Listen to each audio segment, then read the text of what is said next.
मोदी जी महाराष्ट्र दौरे पर हैं। आज उन्होंने एक नया नारा दिया है, एक है तो सेफ है।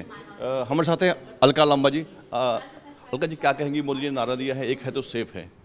मोदी जी को कहिए हम एक हैं और हम सेफ हैं, और जब तक हम एक हैं और सेफ हैं तब तक भाजपा आरएसएस सेफ नहीं है, वो सेफ नहीं है।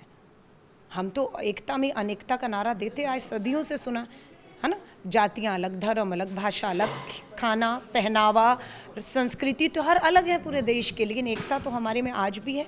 सदियों से किसी ने इस एकता पर जो है वार नहीं किया। आज अगर इस एकता पर कोई वार कर रहा है तो वो भाजपा आरएसएस है। कैसे? संविधान ने वो एकता को बनाए हुआ है। क्यों? क्योंकि संविधान ने सबको बराबरी के हक और अधिकार दिए। विवाद ही नहीं होता हमारे यहाँ पर। उस संविधान के हक अधिकारों को छीन कर, विवाद कर लोगों को बांटने का काम कभी धर्म कभी जाति के आधार पर आप कर रहे हैं। देश के खजानों पर संविधान कहता है बराबरी का हक अधिकार होना चाहिए, अमीर हो गरीब हो जाति धर्म नहीं, लेकिन आप उस अधिकार को छीन कर सारी देश की संपत्तियां मात्र कुछ चंद पूंजीपति मित्रों की जेबों में डाल रहे हैं। हम उसे छीन कर वापस जनता की जेब में डालने की बात कर रहे हैं। तो प्रधानमंत्री जी मुद्दों से भटका रहे हैं और कुछ नहीं है, झूठ बोल रहे हैं।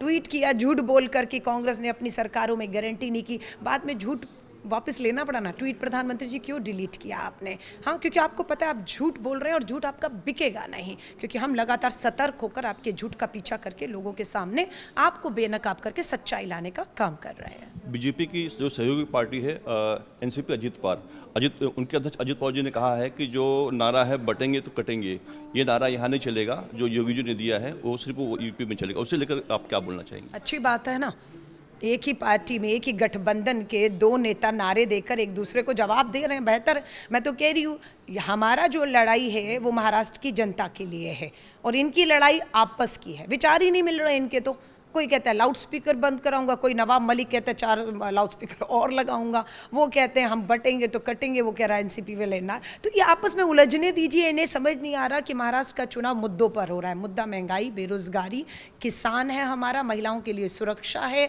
रोजगार है। इन्हें समझ नहीं आ रहा, हमें समझ आ गया। हमने अपनी गारंटी लॉन्च कर दी और पूरी महिला, युवा, किसान हमारे साथ ताकत बनकर खड़ा है। और 20 नवंबर को आप देखिएगा, मतदान जब हो जाएगा 23 को, यहाँ की सरकार भाजपा हारने जा रही है, गठबंधन इनका हार रहा है और उस उल्टी गिनती दिल्ली की भी इनकी शुरू होने जा रही है। आखिरी सवाल है, जम्मू कश्मीर में 370 को लेकर हाथापाई हो रही है। वहाँ पे बीजेपी के जो विधायक हैं उनको घसीटा गया है। वहाँ बोला जा रहा है कि हम 370 वापस लेंगे। और यहाँ आज जो बीजेपी के नेता हैं जो यहाँ पे दौरे पे आए हैं, उनका बोलना है कि हम 370 नहीं हटने देंगे और वो किसी कीमत पे भी नहीं हटेगा। उससे आप कैसे देखती है? देखिए, कोई चीज़ थी, हटी, आएगी दोबारा, ये सब संविधान के मुताबिक होगा, लोकतांत्रिक तरीकों से होगा। जब था तब भी लोकतांत्रिक संवैधानिक तरीकों से था, जब हटा तब भी। अब अगर विधानसभा एक चुनी हुई लोकतांत्रिक सरकार वहाँ आ चुकी है, जम्मू कश्मीर में चुने हुए जनप्रतिनिधि सदन बुला रहे हैं, प्रस्ताव ला रहे हैं, चर्चा कर रहे हैं और लोगों ने दिया ना उन्हें लोकतांत्रिक अधिकार। आपने तो 10 साल भाजपा ने वहाँ 10 साल क्या किया? लोकतंत्र की हत्या की, राष्ट्रपति शासन लगा दिया, पूर्ण राज्य का दर्जा छीन लिया। वहाँ पर आपने चुनाव ही नहीं होने दे रहे थे, क्योंकि आपको पता था कठपुतली बनाकर जम्मू कश्मीर चलाना चाह रहे थे, है ना। चुनाव फटकार लगी, चुनाव हुआ, आप सत्ता से वहाँ से बाहर हो गए हैं। अब वहाँ की लोकतांत्रिक चुनी हुई सरकार लोकतांत्रिक तरीकों से चल रही है, उसे चलने दीजिए। बौखला क्यों रहे हैं? आप भी चर्चा करिए, वो भी चर्चा करेंगे और जो संविधान कानून कहेगा, जो वहाँ से पारित होगा वही लागू होगा। और एक आखिरी सवाल। हाँ जी।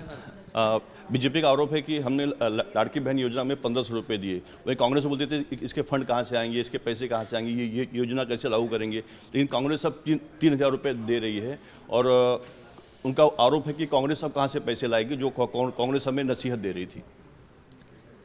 हम उन्हें कहिएगा, आपकी तरह छत्रपति शिवाजी महाराज की मूर्तियों में दलाली नहीं खाने वाले हैं, जो भ्रष्टाचार। हम आपकी तरह चुने हुए विधायक सांसदों को खरीद फरोख्त नहीं करेंगे, उन्हें करोड़ों रुपया देकर अपने यहाँ नहीं लाएंगे, समझ रहे? तो वो जो पैसा खरीद और फरोख्त में करोड़ों का भ्रष्टाचार में लग रहा है आपका, वो पैसा बचेगा और वो पैसा जनता का है, जनता की जेब में जाएगा। उसी जेब से 3000 रुपया हमारी बहनों को मिलेगा, उसी में से 4000 रुपया हमारे पढ़े लिखे युवाओं को बेरोजगारी भत्ता मिलेगा, उसी में से 3 लाख रुपया किसान का कर्ज माफ होगा, उसी में 25 लाख रुपया हर गरीब को मुफ्त का इलाज का हमारा वायदा है। धन्यवाद। ये थी अखिल भारतीय महिला कांग्रेस के अध्यक्ष अलका लांबा जी। वीडियो जर्नलिस्ट संतोष दिस्से के साथ अंजनी कुमार मिश्रा, आवाज इंडिया, मुंबई।